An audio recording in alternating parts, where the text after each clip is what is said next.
தற்போது இவரை ஆச்சி மனோரமா அவர்களின் இடத்தில் வைத்து பார்க்கிறார்கள் ரசிகர்கள். யாரையும் பின்பற்றாமல் தனக்கென காமெடியில் தனி வழியை தேர்ந்தெடுத்து நடித்தவர். அப்பா ராணுவ அதிகாரி. இருப்பினும் குடும்ப பொறுப்பை சுமந்து திருமணமே செய்து கொள்ளாமல் இன்றும் அக்கா பிள்ளைகளையும் கவனித்து வருவதோடு தான தர்மங்களையும் செய்து வருகிறார். தற்பொழுது ஆன்மீக சுற்றுலாவில் பிஸியாக இருக்கிறார்.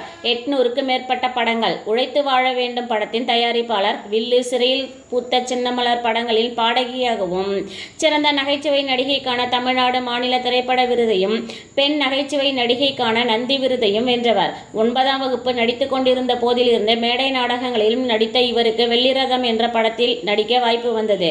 பாக்யராஜ் அவர்களின் முந்தானை முடிச்சு படம்தான் கோவை சரளா அவர்களை பிரபலப்படுத்தியது.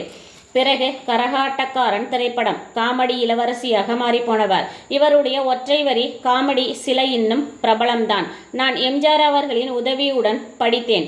அன்றே முடிவு செய்துவிட்டேன், நாமும் பலருக்கு உதவி செய்ய வேண்டும் என்று கூறியதுடன் நிற்காமல் சொன்னதை செய்து வரும் காமெடி நடிகை கோவை சரளா அவர்களின் பிறந்த தினம் இன்று. நாமும் வாழ்த்தலாமே. நன்றி.